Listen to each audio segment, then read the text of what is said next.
Ukrainian drone operators from the National Guard's 12th Azov Special Forces Brigade stopped a Russian attempt to push toward Ukrainian positions before it could get underway, striking a large vehicle convoy deep behind the front line. The brigade, part of the National Guard's 1st Azov Corps, released footage of the operation on August 10.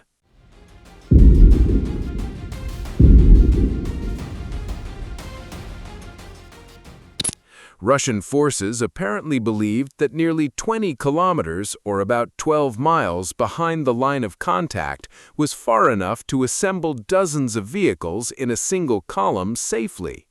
Azov's drone operators proved otherwise. The convoy was detected at range, and footage released by the brigade showed Russian vehicles burning after the attacks. Our Unmanned Systems Battalion proves once again the kill zone will extend even deeper into the rear.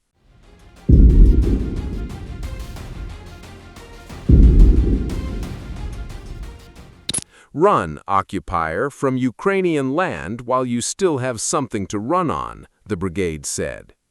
Previously, Ukrainian forces struck a Russian military convoy near Novorodivka, damaging infantry fighting vehicles, cars, and transport trucks.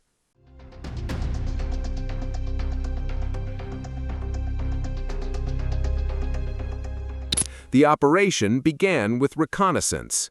Ukrainian unmanned systems operators detected a concentration of Russian vehicles moving or assembling deep behind the front line.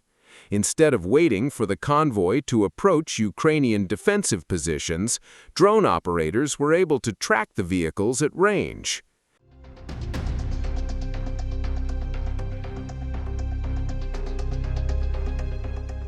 The convoy reportedly consisted of dozens of vehicles. Such a concentration can provide logistical advantages for a military force preparing an offensive movement. Vehicles can transport troops, ammunition, fuel, equipment, and other supplies needed to sustain an operation.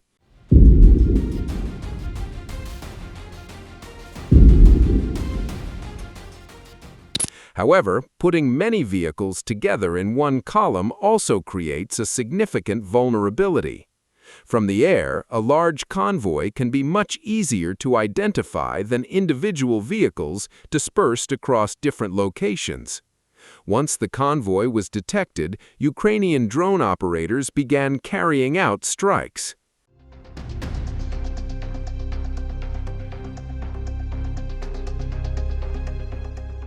Footage released by the 12th Azov Special Forces Brigade showed Russian vehicles burning after the attacks. The images provided a visual indication that the convoy had been successfully targeted before it could potentially reach its intended area of operation. The Ukrainian brigade described the operation as another example of its expanding drone capabilities.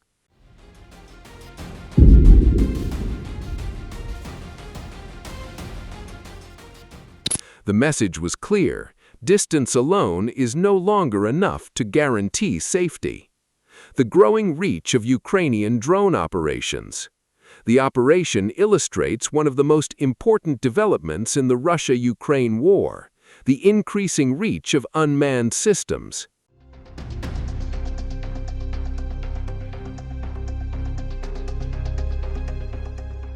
For much of modern military history, artillery and air power determined how far behind enemy lines a force could strike. Today, drones have added another layer. Small reconnaissance drones can locate targets, while attack drones can engage vehicles and personnel. Longer-range unmanned systems can reach targets considerably farther from the immediate front.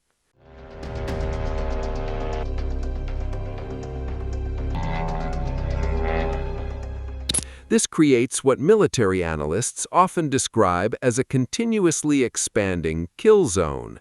A military unit that believes it is safely positioned behind the front line may still be vulnerable if its location is detected. In this case, the Ukrainian brigade said its unmanned systems battalion had once again demonstrated that the danger extends deeper into the Russian rear.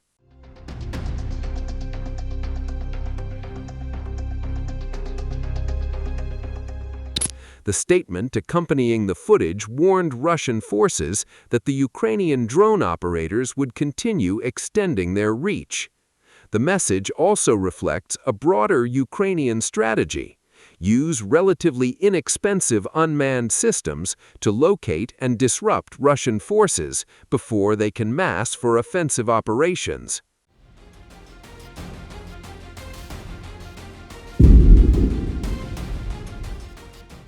Why a large convoy can become a major target. A convoy containing dozens of military vehicles can represent a significant operational opportunity. The vehicles themselves may include troop carriers, logistics trucks, fuel vehicles, ammunition carriers, and combat vehicles.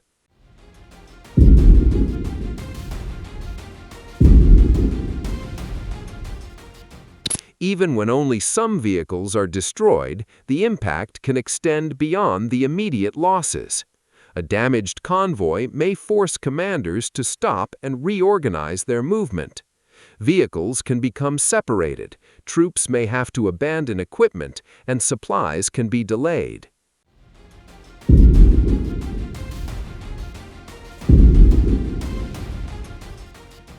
More importantly, an attack can reveal that Ukrainian forces have detected the movement.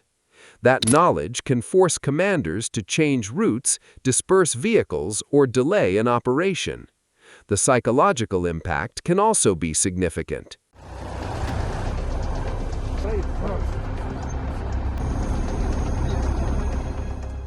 When troops know that drones are watching roads and assembly areas deep behind the front, movement becomes more complicated. Instead of concentrating vehicles in large groups, forces may attempt to move in smaller formations or under greater concealment.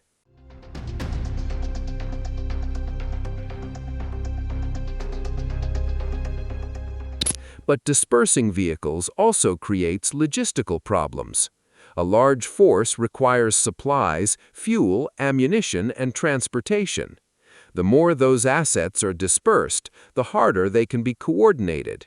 This creates a difficult balance between concentration for efficiency and dispersion for survivability.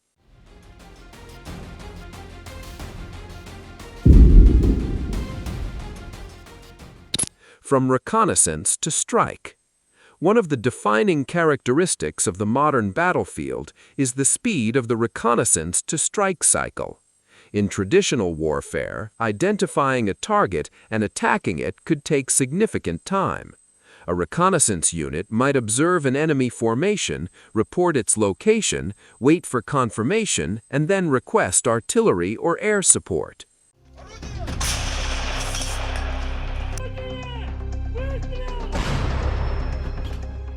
Drone warfare can compress this process dramatically. A reconnaissance drone can observe an area and transmit information to operators. Once a target is identified, commanders can determine what response is appropriate.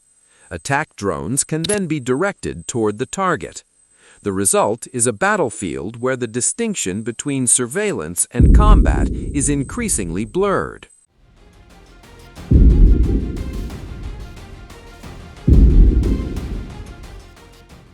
A drone may spend much of its mission searching for targets before suddenly becoming part of the attack itself. The Azov operation is another example of this rapidly evolving process. The convoy was reportedly detected well behind the front line, and the Ukrainian operators were able to act before the Russian movement could develop into a larger operation.